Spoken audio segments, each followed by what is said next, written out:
Olá pessoal, tudo bem com vocês? Sejam muito bem-vindos. Para quem não me conhece, o meu nome é Rodrigo e eu sou nutricionista e esse canal tem como objetivo fornecer o máximo de informação sobre nutrição e exercício físico. Pessoal, o tema do vídeo de hoje é doença de Crohn. Você já ouviu falar? Conhece alguém que tem essa doença? Então fica comigo nesse vídeo que eu vou falar sobre isso. Pessoal, as duas principais formas de doença inflamatória intestinal, ou DII, são a doença de Crohn e a colite ulcerativa. Aqui nesse vídeo eu vou falar sobre a doença de Crohn. A doença de Crohn tem uma prevalência de 130 casos a cada 100 mil indivíduos. E essa estimativa é um pouco antiga. O número de casos vem cada vez mais crescendo. Geralmente a doença de Crohn aparece por volta dos 15 a 30 anos de idade. Alguns sintomas dessa doença podem ser diarreia, febre, anemia, perda de peso excessiva, tudo devido à inflamação que se encontra o trato gastrointestinal. A doença de Crohn, ela pode afetar qualquer parte do trato gastrointestinal, porém a maioria dos casos, cerca de 50 a 60%, ocorre no íleo distal ou no cólon. Nós falamos que a doença de Crohn é transmural, ou seja, ela afeta todas as camadas da mucosa, o que isso é muito prejudicial. Além disso, ela não precisa ser uma doença contínua, ou seja, a inflamação ser contínua. Ela pode ter inflamações em várias partes do intestino. Além disso, ela se caracteriza por presenças de fístula, fibrose e espessamento da mucosa. E quais são as causas dessa doença? Ainda muito se estuda, mas pode ser uma reação do sistema imunológico contra o trato gastrointestinal, pode ser genético e fatores ambientais. Mas isso quem vai verificar é você juntamente com um médico. O papel do nutricionista aqui é ver qual é a melhor alimentação para esse tipo de doença, após, logicamente, o encaminhamento pelo médico. Então vamos falar sobre a alimentação na doença de Crohn. Então, o primeiro objetivo em questão alimentar que nós devemos ficar atentos é a manutenção ou melhora do estado nutricional do paciente, já que, devido às inflamações, muitos micronutrientes podem ser não absorvidos. Então, em casos muito extremos, a dieta tem que ser parenteral ou enteral, mas na maioria dos casos, a dieta vai ser sólida com algum tipo de suplementação. Então vamos falar do primeiro macronutriente que devemos ficar atentos, que é a proteína. E por que isso?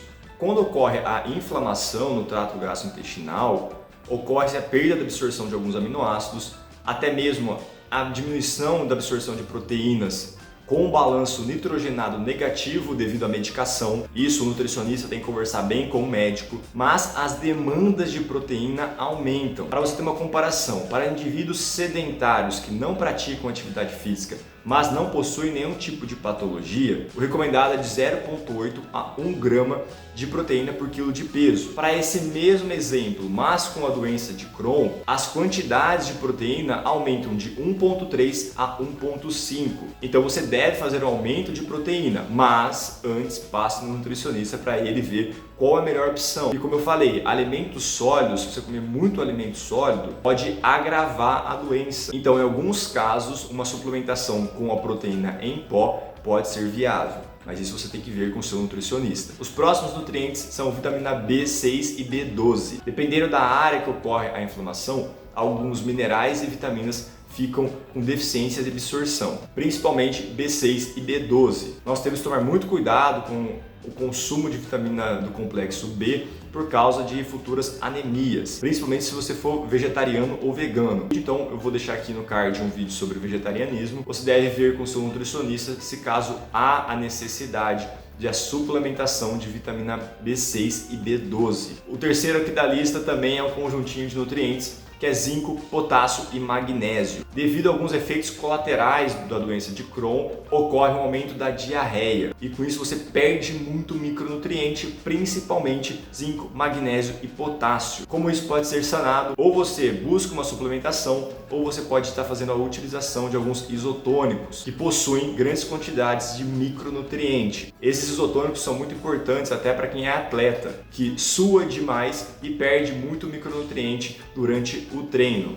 Então, se você tem doença de Crohn e faz ainda exercício físico, você deve ficar muito atento a esses 3 micronutrientes. A dica número 4 é uma desmistificação de um mito. Muitas vezes as pessoas chegam aqui com a doença de Crohn e relatando que cortaram todo tipo de alimento de lactose ou glúten, por causa que são nutrientes que estão mais propícios a causar alergias ou intolerâncias. Essa é uma conduta que temos que tomar muito cuidado, que não há uma relação de aumento da intolerância com a doença de Crohn. E eu não estou dizendo aqui que esses nutrientes não causam intolerância ou alergia, mas se você previamente não tinha nenhum tipo de intolerância ou alergia, você não deve excluir esses alimentos de primeira mão. Vá sempre fazendo uma inclusão devagar e junto com o seu nutricionista, vá avaliando a resposta ao consumo desses alimentos. Isso porque uma restrição muito severa desses alimentos acaba excluindo um monte de bons alimentos na sua alimentação e reduzindo muito o consumo de proteínas. Leites, iogurtes e queijo são facilmente absorvidos porque não são sólidos e contêm altas quantidades de aminoácidos. Então, se você não tem nenhum problema com a lactose, pode estar fazendo o consumo em pequenas quantidades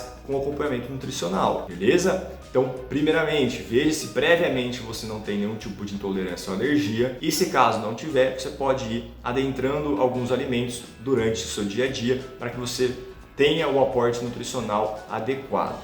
Só uma observação aqui para pacientes que têm efeito colateral como trânsito intestinal rápido, ou seja, muita diarreia, o ideal é mesmo você evitar a lactose, porque ela pode estimular ainda mais o trânsito intestinal e causar ainda mais diarreia. Mas você tem que ficar atento a essa relação, beleza? Vamos para a quinta dica. Nessa quinta dica eu vou falar sobre as fibras dietéticas. Muitos pacientes que possuem a doença de Crohn acabam se beneficiando com a diminuição da fibra dietética. Isso porque a fibra dietética lentifica a digestão. Isso para quem está emagrecendo e não possui a doença é muito bom, porque você vai ficar mais tempo saciado. Mas se você tem a doença e fica fazendo a digestão, pode propiciar ao aumento de lesões no trato gastrointestinal. Então você deve verificar muito bem isso. Os pacientes respondem bem a dietas com menor volume de alimentos e menor quantidade de fibras. Então, juntamente com o seu nutricionista, você deve verificar qual a quantidade correta de fibra na sua alimentação e como vai ser o fracionamento. Aquelas dietas habituais de 3 em 3 horas, você pode fracionar ainda mais as refeições, fazendo alimentação de 2 em 2 horas, pequenos lanches. O ideal é que você fracione bem e veja a quantidade correta de fibras dietéticas. Tem que tomar muito cuidado com isso. E as fibras dietéticas são fundamentais antes do aparecimento da doença. Há estudos que relacionam a quantidade de fibras dietéticas consumidas com a prevenção das doenças inflamatórias intestinais. Então, se você não tem a doença de Crohn, a minha dica é aumente a quantidade de fibras que você come. Saladas, verduras, alimentos integrais que tenham sementes. Isso é muito importante para prevenir esse tipo de doença. Mas em casos de pessoas que já têm a doença, tome muito cuidado, porque o excesso de fibras pode agravar aí o problema. Por último aqui, e sexta dica, é a utilização de probióticos. Para quem não sabe, o probióticos já é a microbiota pronta, que são bactérias que protegem o nosso intestino e eliminam patogênicos. Há vários estudos, principalmente na área da obesidade, que mostram que uma microbiota saudável auxilia no emagrecimento. E na doença de Crohn não poderia ser diferente. Os estudos não são tão conclusivos, mas já há indícios que a utilização de probióticos atenua na evolução da doença. Então, juntamente com o seu nutricionista e médico, pergunte a eles caso você possa fazer a introdução da suplementação de probióticos. Beleza? Pessoal, essas foram as 6 dicas para quem tem doença de Crohn. Espero que vocês tenham gostado. Envie esse vídeo para aquelas pessoas que você conhece que tem a doença. E lembre-se, nada aqui exclui uma consulta com o nutricionista e com o médico. E deixe aqui nos comentários a sua opinião sobre o vídeo, se você conhece outra estratégia alimentar. Eu quero saber a sua experiência também, beleza? Pessoal, muito obrigado. Fiquem bem e vejo vocês no próximo vídeo.